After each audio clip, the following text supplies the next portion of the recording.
नमस्कार साथीहरु, स्वागत छ तपाईहरु सबैलाई मेरो युट्युब च्यानल एलिजोलीमा। आजको भिडियोमा हामी सिक्ने छौं क्यापकट प्रो कसरी प्रयोग गर्ने। आजभोलि धेरै जसो युट्युबरहरुले क्यापकट प्रयोग गर्छन्, तर सबैलाई थाहा हुँदैन कि प्रो फिचर कसरी चलाउने भनेर। त्यसैले आज म तपाईहरुलाई सजिलो तरिकाले बुझाउने छु। सबैभन्दा पहिले क्यापकट खोल्नुहोस् र न्यू प्रोजेक्टमा गएर कुनै पनि भिडियो इम्पोर्ट गर्नुहोस्। भिडियो इम्पोर्ट भइसकेपछि अब तपाईहरुले चाहनु भएको कुनै पनि प्रो फिचर प्रयोग गर्नुहोस्। अहिले म उदाहरणका लागि केही प्रो फिचरहरु प्रयोग गर्दै छु। टेक्स्टमा गएर मैले प्रो टेम्प्लेट राखे, स्टिकरमा गएर सब्स्क्राइब भन्ने स्टिकर राखे र ट्रान्जिसनमा गएर आकर्षक ट्रान्जिसन इफेक्ट राखे। यसरी तपाईहरुले पनि थुप्रै प्रो फिचरहरु प्रयोग गर्न सक्नुहुन्छ। यी फिचरहरुले तपाईको भिडियो अझै राम्रो र प्रोफेसनल बनाउँछ। अब कुरा गरौँ एक्सपोर्टको।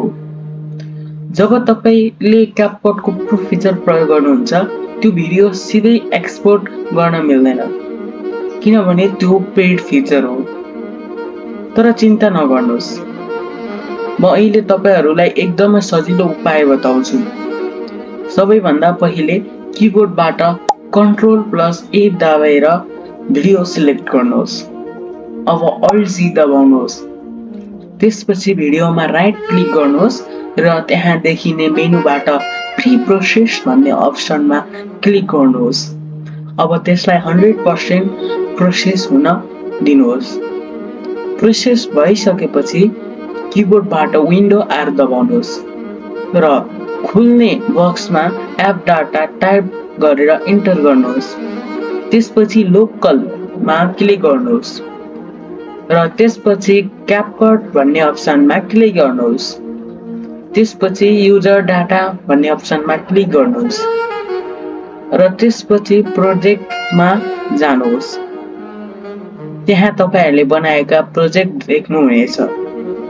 त्यसमा क्लिक गरेर त्यहाँ रिसोर्सेस भन्ने अप्सन आउँछ, त्यो खोल्नुहोस् र कम्बिनेसन भन्ने फोल्डरमा जानुहोस्।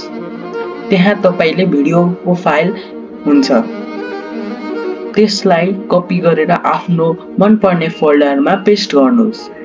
बस अब तपाईको क्यापकट प्रो सुरक्षित रूपमा सेभ हुन्छ र एक्सपोर्ट गर्न पनि सकिन्छ। अनि साथीहरु, यदि यो भिडियोले तपाईलाई सहयोग गर्यो भने लाइक गर्न नबिर्सिनुहोस्, कमेन्ट गर्नुहोस् र च्यानल एलिजोलीलाई सब्स्क्राइब पनि गर्न नभुल्नुहोस्।